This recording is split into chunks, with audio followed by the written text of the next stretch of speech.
আমরা সবাই একটা খুব অদ্ভুত সময়ের মধ্যে দিয়ে যাচ্ছি।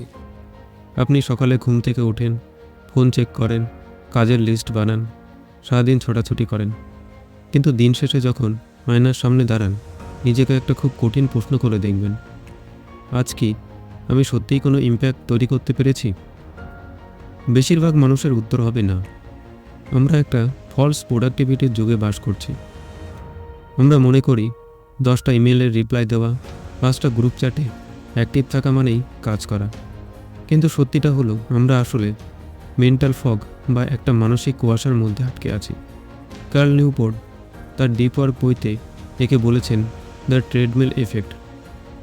আপনি ট্রেডমিলে দৌড়ালে ঘাম ঝরান ঠিকই, কিন্তু 1 ইঞ্চিও এগোতে পারেন না। আজকের ভিডিওতে আমি কার্ল নিউপোর্টের ডিপ ওয়ার্ক বইটির মাধ্যমে আপনাকে কোনো সাধারণ টিপস দেব না, বরং আমি আপনাকে দেখাবো কিভাবে আপনার ব্রেনকে একটি সুপার ওয়েপেনে পরিণত করা যায়। এই ভিডিও শেষে আপনি বুঝতে পারবেন কেন আপনার ফোনের স্ক্রোল করা একটি বিনোদন নয়, বরং আপনার ভবিষ্যতের বিরুদ্ধে একটা যুদ্ধ। কার্ল নিউপোর্ট বইয়ের শুরুতেই আমাদের একটা কঠিন বাস্তবের মুখোমুখি দাঁড় করিয়েছেন। তিনি বলেছেন, আজকের দুনিয়ায় সবচেয়ে বড় যুদ্ধ কোনো সীমান্তে হচ্ছে না, এটা হচ্ছে আপনার মস্তিষ্কের ভেতরে। বড় বড় টেক কোম্পানিগুলো বিলিয়ন বিলিয়ন ডলার খরচ করছে শুধুমাত্র আপনার অ্যাটেনশন বা মনোযোগ চুরি করার জন্য। তারা চায় আপনি সারাদিন তাদের প্ল্যাটফর্মে স্ক্রোল করুন। কার্ল নিউপোর্ট কাজকে 2টি প্রধান ভাগে ভাগ করেছেন। Number 1, shallow work. এগুলো হলো সেই কাজ যেগুলো করতে খুব একটা বুদ্ধির প্রয়োজন হয় না, যেমন ইমেল চেক করা, মেসেজের উত্তর দেওয়া, মিটিংয়ে বসে থাকা বা সাধারণ প্রশাসনিক কাজ। এই কাজগুলো আপনাকে ব্যস্ত দেখায় ঠিকই, কিন্তু এগুলো আপনার ভেতরে কোনো নতুন দক্ষতা তৈরি করে না বা আপনার ভ্যালু বাড়ায় না। এগুলো অনেকটা মানসিক জঞ্জালের মতো। মজার ব্যাপার হলো, আমরা যখন শ্যালো ওয়ার্ক করি তখন আমাদের মনে হয় আমরা কাজ করছি, কিন্তু আসলে আমরা ব্রেনকে ফাঁকি দিই। Number 2, deep work. এটি হলো সেই অবস্থা যেখানে আপনাকে কোনো ডিস্ট্র্যাকশন ছাড়া আপনার সর্বোচ্চ মানসিক ক্ষমতা ব্যবহার করে একটি নির্দিষ্ট কঠিন কাজ করেন। এটি আপনার বুদ্ধিবৃত্ত ক্ষমতাকে তার শেষ সীমায় নিয়ে যায়। ডিপ ওয়ার্ক হলো নতুন কোনো স্কিল শেখা, জটিল কোডিং করা, রিসার্চ করা বা অসাধারণ কোনো সৃষ্টি তৈরি করা। ক্যাল বলছেন, the ability to focus deeply is becoming increasingly rare. At exactly the same time it is becoming increasingly valuable. অর্থাৎ পৃথিবী যত ডিস্ট্র্যাকশনে ভরে যাচ্ছে, ডিপ ওয়ার্ক করার ক্ষমতাও তত বিরল হয়ে যাচ্ছে। আর অর্থনীতিতে একটি সাধারণ নিয়ম আছে, যে জিনিস যত বেশি বিরল তার ভ্যালু তত বেশি। আপনি যদি আপনার ফিল্ডে সেরা 1% মানুষের মধ্যে থাকতে চান, তবে আপনাকে ডিপ ওয়ার্ক আয়ত্ত করতেই হবে। মনোযোগের বিজ্ঞান। অনেকেই গর্ব করে বলে, আমি মাল্টিটাস্কিং করতে পারি, কিন্তু বিজ্ঞান বলছে মাল্টিটাস্কিং বলে আসলে কিছু হয় না। মানুষের মস্তিষ্ক একসাথে 2টো কাজ করতে পারে না। আপনার ব্রেন আসলে খুব দ্রুত একটা কাজ থেকে আরেকটা কাজে সুইচ করে। এখানে একটি অত্যন্ত গুরুত্বপূর্ণ বৈজ্ঞানিক টার্ম শিখুন, অ্যাটেনশন রেসিডিউ, মনোযোগের অবশিষ্টাংশ। রিসার্চ বলছে, যখন আপনি কাজ এ থেকে মনোযোগ সরিয়ে মাত্র 30 সেকেন্ডের জন্য ফোনটা একবার চেক করেন, আপনার মনোযোগ পুরোপুরি ফোনে চলে যায়। আপনার মনোযোগের একটা বড় অংশ পুরনো কাজেই পড়ে থাকে। আপনি যখন আবার ফিরে আসেন, আপনার ব্রেন পুরোপুরি ফোকাস করতে প্রায় 20 থেকে 25 মিনিট সময় নেয়। তার মানে আমরা সারাদিন যে বারবার হোয়াটসঅ্যাপ বা ফেসবুক চেক করি, এতে আপনার ব্রেন কখনোই তার ফুল ক্যাপাসিটিতে পৌঁছাতেই পারে না। আমরা সবসময় একটা সেমি ফোকাসড অবস্থায় থাকি, ফলে আমাদের কাজের কোয়ালিটি কমে যায় এবং আমরা দ্রুত ক্লান্ত হয়ে পড়ি। আরেকটি বিষয় হলো মায়োলিন। এটি আমাদের নিউরনের চারপাশে থাকা একটি চর্বিযুক্ত স্তর। আমরা যখন গভীর মনোযোগ দিয়ে কোনো কাজ বা প্র্যাকটিস করি, আমাদের নিউরনের চারপাশে এই মায়োলিনের স্তর তৈরি হয়। এটি আমাদের নার্ভাস সিস্টেমের মধ্যে দিয়ে সিগন্যাল আরও দ্রুত পাঠাতে সাহায্য করে। আপনি যত বেশি ডিপ ওয়ার্ক করবেন, আপনার মায়োলিনের স্তর তত শক্তিশালী হবে এবং আপনি ওই কাজে ততই এক্সপার্ট হয়ে উঠবেন। শ্যালো কাজ করে কখনো মায়োলিন তৈরি করা সম্ভব নয়। তাই আপনি যদি গিটার বাজানো শিখতে চান বা কোডিংয়ে প্রো হতে চান, তবে ডিপ ওয়ার্ক ছাড়া কোনো বিকল্প নেই। কেন ডিপ ওয়ার্ক এখন আরও বেশি জরুরি? বর্তমান যুগে কেন আমাদের এই গভীর মনোযোগের প্রয়োজন? কার্ল নিউপোর্ট বলছেন এর পেছনে দুটি প্রধান কারণ আছে। নাম্বার 1, দ্রুত নতুন স্কিল শেখার ক্ষমতা। প্রযুক্তি খুব দ্রুত পাল্টাচ্ছে। আজকে যা ট্রেন্ডিং কাল তা ব্যাকডেটেড।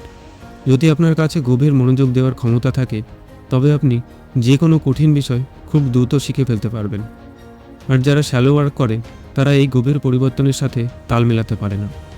এলিয়েন লেভেল আউটপুট তৈরি করা। এআই এবং অটোমেশনের যুগে যে কাজগুলো সাধারণ সেগুলো মেশিন করে ফেলবে। মেশিন আপনার ইমেল লিখে দিতে পারবে, আপনার মিটিং শিডিউল করতে পারবে, কিন্তু মেশিন যা করতে পারে না তা হলো ক্রিয়েটিভিটি, থিঙ্কিং এবং জটিল সমস্যার সমাধান। আর এই কাজগুলো করার একমাত্র রাস্তা হলো ডিপ ওয়ার্ক। আজকের উইনার, টেক অল ইকোনমিতে যারা সেরা তারা সব সুযোগ লুফে নেয়। আর সেরা হওয়ার জন্য আপনাকে আপনার ব্রেনকে তার সর্বোচ্চ সীমায় ব্যবহার করতে হবে। যারা গড়পড়তা কাজ করে তারা ধীরে ধীরে অপ্রাসঙ্গিক হয়ে যাবে।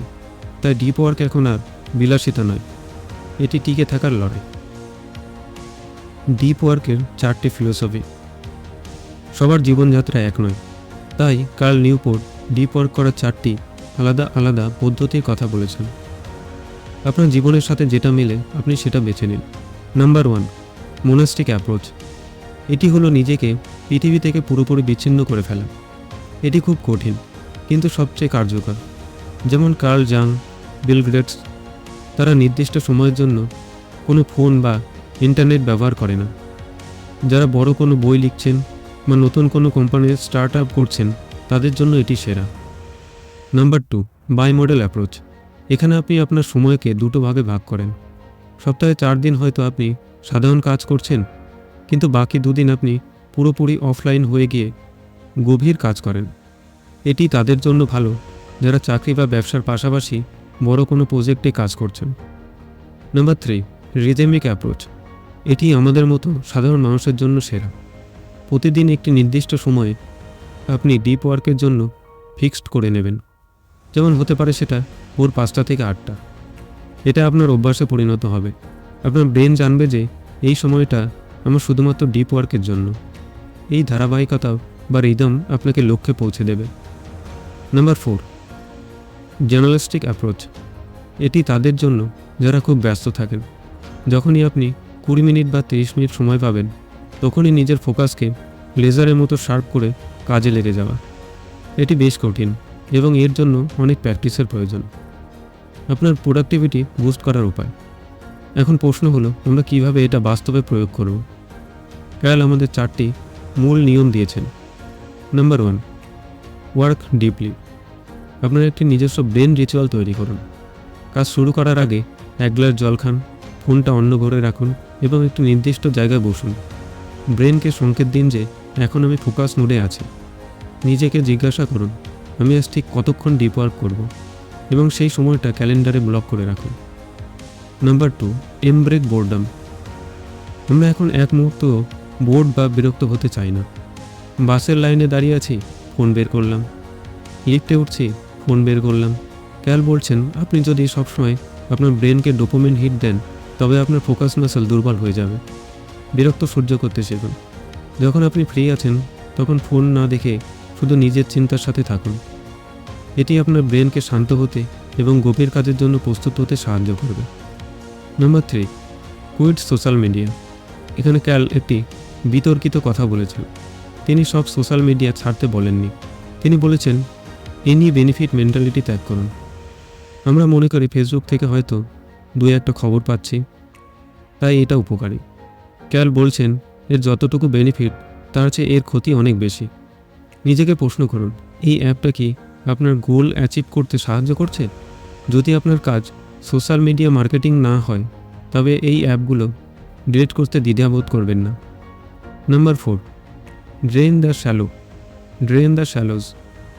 বাস্তবতা মানে প্রোডাক্টিভিটি নয়। সারাদিনের কাজের একটি নির্দিষ্ট লিমিট রাখুন। ক্যালেন্ডারে টাইম ব্লক করুন। শ্যালো কাজ যেমন ইমেল চেক, মিটিং, এগুলো দিন শেষে একটি নির্দিষ্ট সময়ে করুন। মনে রাখবেন দিনের মূল সময়টা যেন আপনার ডিপ টাইম হিসেবে সংরক্ষিত থাকে। Bonus strategy. কার্ল নিউপোর্ট বইতে আরও একটি অসাধারণ টেকনিকের কথা বলেছেন, প্রোডাক্টিভিটি মেডিটেশন। আপনি যখন হাঁটছেন বা ব্যায়াম করছেন তখন আপনার ব্রেনকে কোনো একটি নির্দিষ্ট সমস্যার উপর ফোকাস করতে দিন। যখন আপনার মন অন্য কোথাও চলে যাবে তখনই মনকে আবার এই সমস্যা ফিরিয়ে আনুন। এটি আপনার মনোযোগ ধরে রাখার ক্ষমতাকে কয়েক গুণ বাড়িয়ে দেবে। আরেকটি গুরুত্বপূর্ণ জিনিস হলো শাটডাউন রিচুয়াল।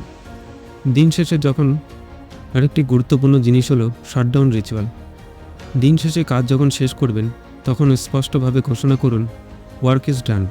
এরপর আর ইমেল চেক করবেন না বা কাজ নিয়ে ভাববেন না। আপনার ব্রেনকে রিচার্জ করার জন্য বিশ্রাম প্রয়োজন। বিশ্রাম ছাড়া ডিপ ওয়ার্ক করা সম্ভব নয়। ভিডিও শেষে এসে আমি আপনাকে একটি কথা বলতে চাই। ভবিষ্যৎ তাদের জন্য নয় যারা সবচেয়ে বেশি ইমেল চেক করে। ভবিষ্যৎ তাদেরও নয় যারা সারাদিন সোশ্যাল মিডিয়া স্ক্রল করতে থাকে। ভবিষ্যৎ তাদেরই হবে যারা একলা একটি ঘরে বসে শান্ত মনে ঘন্টার পর ঘন্টা গভীরভাবে চিন্তা করতে পারে এবং অসাধারণ কিছু সৃষ্টি করতে পারে। কার্ল নিউপোর্ট বলছেন, a deep life is the good life. গভীর জীবনই সার্থক জীবন। যখন আপনি কোনো কাজে পুরোপুরি ডুবে যান, আপনার দুশ্চিন্তা কমে যায় এবং আপনার আত্মবিশ্বাস বেড়ে যায়। শ্যালো লাইফ বা অগভীর জীবন খুব হতাশাজনক, কারণ সেখানে কোনো বড় অর্জন নেই। আগামী 7 দিন প্রতিদিন অন্তত 90 মিনিট নিজের ফোন অন্য ঘরে রেখে কোনো একটি কঠিন কাজে মনোযোগ দিন। মাত্র 7 দিন পর আপনি নিজের আইকিউ এবং কনফিডেন্সে যে পরিবর্তন দেখবেন তা দেখে আপনি নিজেই অবাক হয়ে যাবেন। যদি আপনি এই চ্যালেঞ্জ গ্রহণ করতে প্রস্তুত হন এবং ওই 1% মানুষে যোগ দিতে চান, তবে কমেন্টে এখনই লিখে যান, deep work is my super power. আপনার এই একটা কমেন্ট আপনার অবচেতন মনকে সংকেত দেবে যে আজ থেকে আপনি বদলে যাচ্ছেন। ভিডিওটি ভালো লাগলে লাইক করুন এবং আমাদের সাকসেস সূত্র বাংলা পরিবারে যোগ দিতে সাবস্ক্রাইব করুন। দেখা হচ্ছে পরের ভিডিওতে। ততক্ষণ গভীরভাবে কাজ করুন এবং সার্থকভাবে বাঁচুন। ধন্যবাদ।